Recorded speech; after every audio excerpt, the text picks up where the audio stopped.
Colleges with pleasure write the shortest, gladdest years of life. My name is Patricia Mears, and I'm the Deputy Director for the Museum at the Fashion Institute of Technology. And we're going to be taking you through a tour of our latest exhibition, Ivy Style. I co-curated this exhibition with Richard Press, who will be your tour guide for today. He is the former president of J Press and the grandson of the company's founder. We also co-curated this with G. Bruce Boyer, one of the world's leading menswear experts. The idea to do Ivy Style was really fortuitous. It seems that menswear has been really relegated to the sidelines, often in museum exhibitions, and it was a chance to really put this material on view, not only for our students, but for the public at large.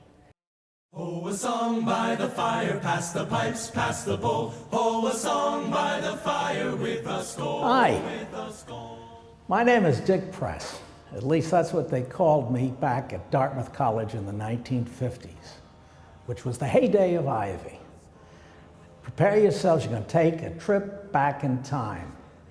Back to 1902, when my grandfather, Jacoby Press, founded J Press on the campus at Yale, and proceeded to open up stores at the campus of Princeton and in the DU Club at Harvard, and at our biggest and best store on Madison Avenue, across the street from Brooks Brothers in New York. And we're going to go back to the heyday of the Ivy League. Let's go. Over here, we move to the genesis of Princeton University, which is truly the aristocracy of Ivy Style. This marvelous Norfolk tweed suit was made by a company called L.F. Pike from Princeton, New Jersey. It was donated from the Princeton archives. And over here, we have a real winner. This is the Princeton 1930 beer suit from the Princeton reunion. What is it all about? Take a look at it. It's to splash and guzzle a lot of beer and celebrate the earlier days at Old Nassau.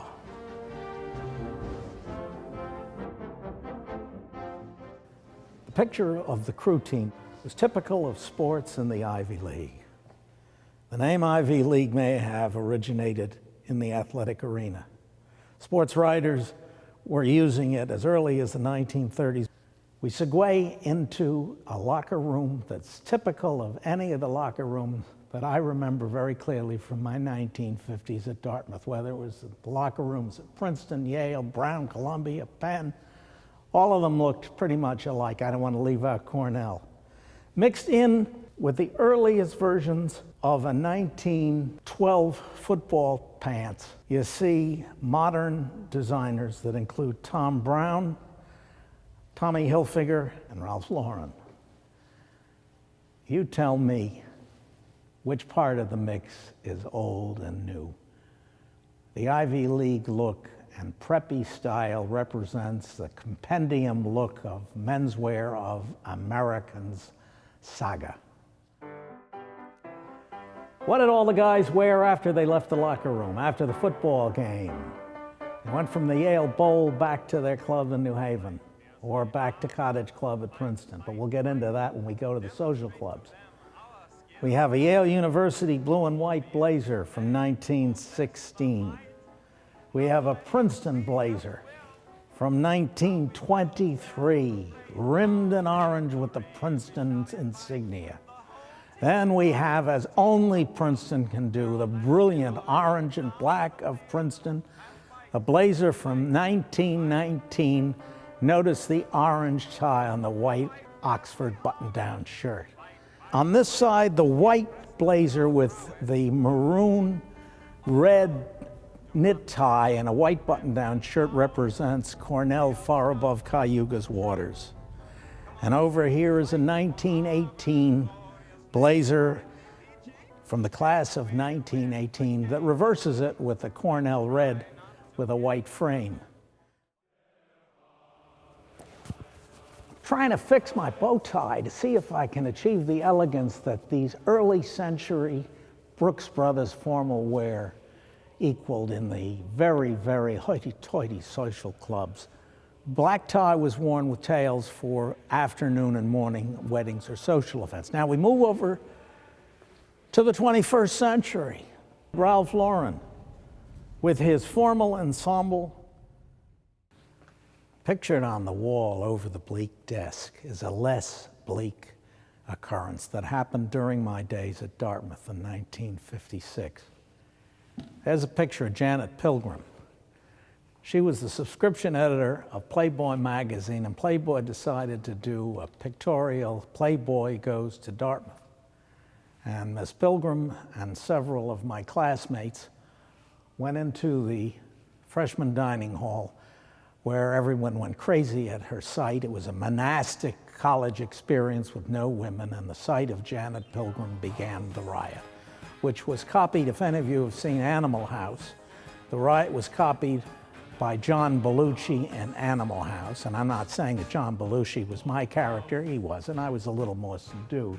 But next to that, you picture a gentleman, I say gentleman with quotation marks, a gentleman wearing a raccoon coat at the 1956 Dartmouth Winter Carnival. That's me. The reason for my celebrity, I was the only one wearing a raccoon coat, so NBC picked me out, and I got an interview, and they gifted me a couple of cases of beef bouillon that my fraternity grabbed and turned into a couple of barrels of beef broth for our party at Winter Carnival. Now we move across to the seersucker and linen bathrobes that sometimes very formal Yale students, Harvard students, Princeton students actually wore in their room. But then in the corner is the bleak army-style bed. But on the blanket, you'll see a New Yorker magazine, which was the Bible of the Ivy League in those days, a detective magazine.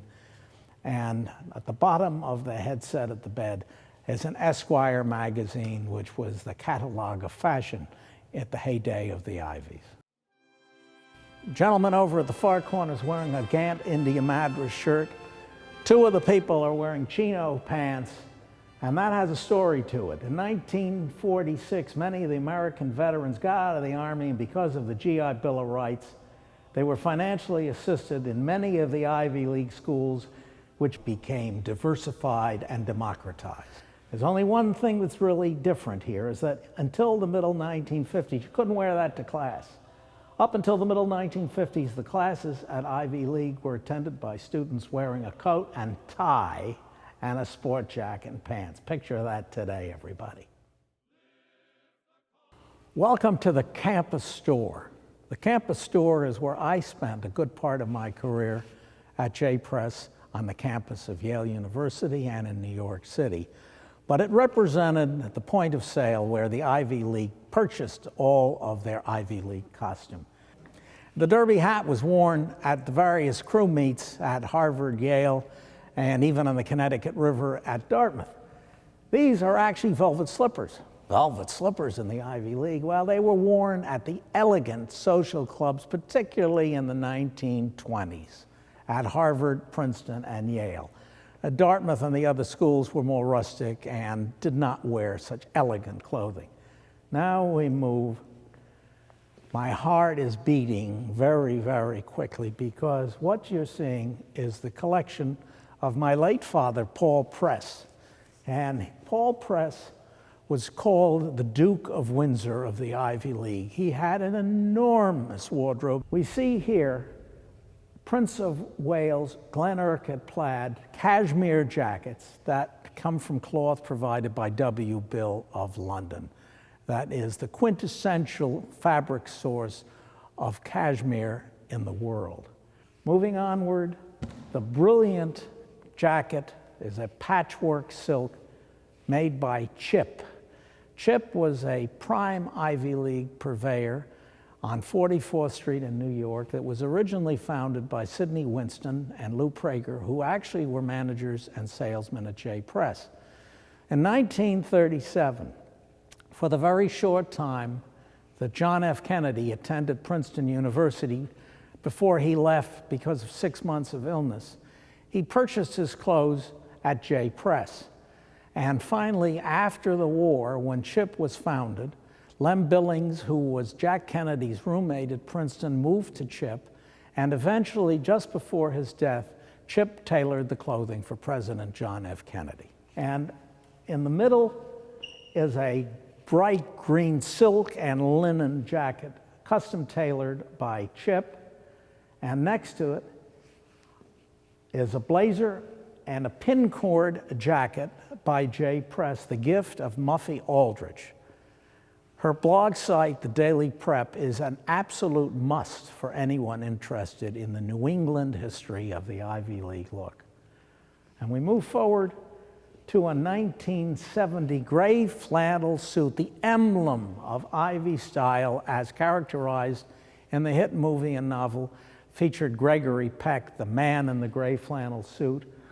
There's an emblematic tie. That's my own tie from the middle 1950s. Notice the original 3-inch length. And we move forward to a patchwork melange by Chip with the signature pink Oxford button-down shirt and black silk knit tie, which was a signature look of style throughout the era. The following scene is the library. It's the real college library. It's a Widener Library at Harvard, Sterling Library at Yale, Baker Library at Dartmouth, go on and on and on. I've been in all of them, but trust me, it can be any one of them. And who is habiting the library? Ralph Lauren.